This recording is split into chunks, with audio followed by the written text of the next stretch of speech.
Itong video na ito ay last year pa at naisipan kong i-upload. More than 1 year din since nung last na bisita ko dito dahil nagpunta na ako sa Japan. Emergency pala yung pag-uwi ko dito dahil nawala yung papa namin. Nakakalungkot man pero kailangan naming tanggapin.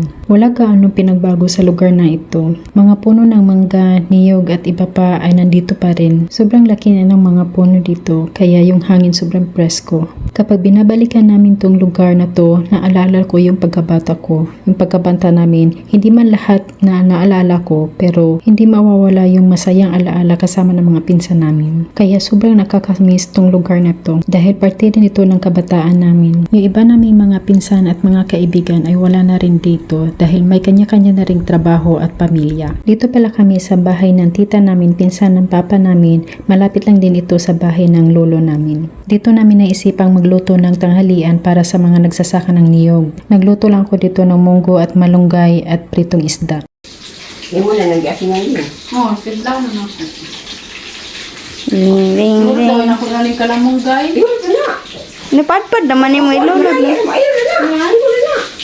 Sayang. Sayang. Ayun na kayo mong may bisa. Ayan at nagpakuha na rin kami ng buko. Sobrang na-miss ko to dahil walang fresh buko dito sa Japan at libre pa. Merong mga buko juice na binibenta dito sa mga supermarket pero yung tamis niya ay iba yung tamis sa fresh na buko. At yun ay galing sa Thailand. Sobrang dami nga ang naubos namin dito. Nagpakuha din kami ulit para dalhin sa bahay pag uwi namin. At ayan nga ay tinulungan na rin ako ng tita ko para biyakin yung mga buko. At syempre hindi papahuli yung kapatid ko. Pagkatapos nito kumain pa rin kami ng tanghalian kaya sobrang busog namin tong araw na to. Sila pala yung nag-harvest ng niyog. Tatlo sila at yung isa ay tinatapos pa niya akyatin yung iba pang puno. Tanghali na pala nung nakarating kami dito para dalhin yung mga sako kaya nakapagpahinga din sila ng kahit konti. Sinabihan nga namin sila na kumain na dahil alas 12 na at maya-maya din ay kumain na din sila. Ito pala yung puso kung saan kami nag-iigib ng tubig noon. Wala ng tubig na lumalabas dahil kinakalawang na yung tubo sa ilalim. Yung iba naming kapitbahay ay dito din nag-iigib ng tubig dahil masarap yung tubig dito noon. Ito pala yung irrigation na kung saan nung bata pa kami dito kami tumatalon habang si mama ay naglalaba. Pati mga pinsan ko ay enjoy kaming naliligo dito noon. Hindi na nga gaanong naalagaan dito sa bakuran pati sa gilid ng bahay. Wala na palang nakatira sa bahay ng tatay namin dahil patay na rin yung kapatid ng papa namin. 5 months bago nawala si papa. Nagsilakihan na nga yung mga puno dito kaya nakakatakot kapag malakas yung hangin or may bagyo. Busy na yung mga kapatid ko kaya minsan lang sila makakabisita dito. Ayan nga at sobrang laki na ng buli dito. Hindi ko alam dito sa Tagalog. Ito na nga yung itsura ng gilid ng bahay. Medyo tumaas nga yung level ng lupa dito dahil kapag bumabagyo, umaabot yung tubig or baha hanggang sa loob ng bahay. Masaya kami noon kapag may bagyo dahil kapag humupa na yung baha, marami kaming isdang nakukuha. Malapit lang kasi kami sa malaking ilog. Kapag umaabot na nga yung tubig hanggang bahay, hinahabol namin yung mga alagang pato ng pinsan namin. Sobrang saya dahil lahat kami nagtatawanan instead na mabahala sa baha.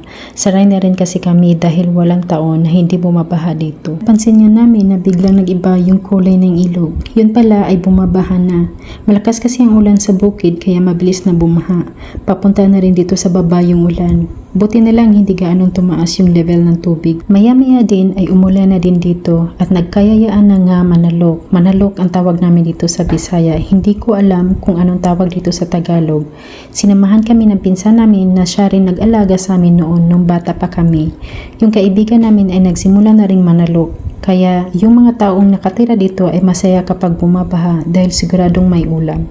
Naalala ko noon, si Papa lagi kong kasama kapag namanalo kami at ang dami naming kuha. Pagka-uwi namin ng bahay, sobrang sarap ng ulam namin. Ayan na nga at hiniram namin yung salok ng kaibigan namin. Kami kasi noon ay tagabitbit lang ng balde para lagayan ng kuha at si Papa naman yung nagsasalok. May nakuha nga kami pero konti lang dahil hindi kami marunong. Ibinalik na nga namin sa kaibigan namin para siya na lang ang magsalok. At ang dami niyang kuhang hipon, maliliit na isda at maliliit na alimango. Huminto na nga kami sa pagsasalok dahil natakot ako. May nakita kasi akong maliit na ahas na kagat niya yung maliit na isda kanina lang bago umulan at kakasimula palang bumaha. May mga tanim ng kangkong sa gilid ng ilog kaya kumuha na rin ako. Pinigay nga sa amin lahat ng kuha ng kaibigan namin. Ang sabi namin ay wag na at lutuin na lang nila sa bahay pero sabi niya ay mangunguha na lang siya ulit.